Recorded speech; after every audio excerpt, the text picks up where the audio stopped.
Back portion, একদম হালকা একটা প্রিন্ট করা। আর এইটা হচ্ছে আমাদের স্লিভসের পার্টটা, স্লিভস অ্যান্ড ব্যাক পার্টের প্রিন্টটা কিন্তু অনেকটা সেম। এরপরে থাকছে প্যানেলগুলো একটা একটা করে দেখাই। এটা হলো ফ্রন্ট পার্টের দামানে যাবে, এটা ফ্রন্ট পার্টের দামানে যাচ্ছে।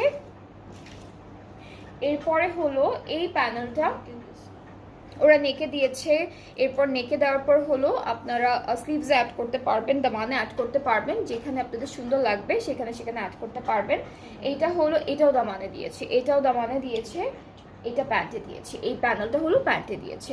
নেক্সট হচ্ছে আমরা দুপাট্টা পাচ্ছি। দুপাট্টা হলো pink colour, pitch pink colour and cream colour, এই তিনটা কালারের একটা সুন্দর কন্ট্রাস্টে ডিজিটালি প্রিন্টেড থাকবে। সো এইটা থাকছে আমাদের দুপাট্টা, সব হচ্ছে শিফনের দুপাট্টা থাকবে। ট্রাউজারটা হচ্ছে ক্যামব্রিক কটনের মধ্যে। আর এই ড্রেসটার প্রাইসটাও হচ্ছে মাত্র 5300 টাকা। সবগুলোর প্রাইস ডিসকাউন্টে আছে, প্রত্যেকটা ড্রেসের প্রাইস থাকবে 5300 টাকা। যাদের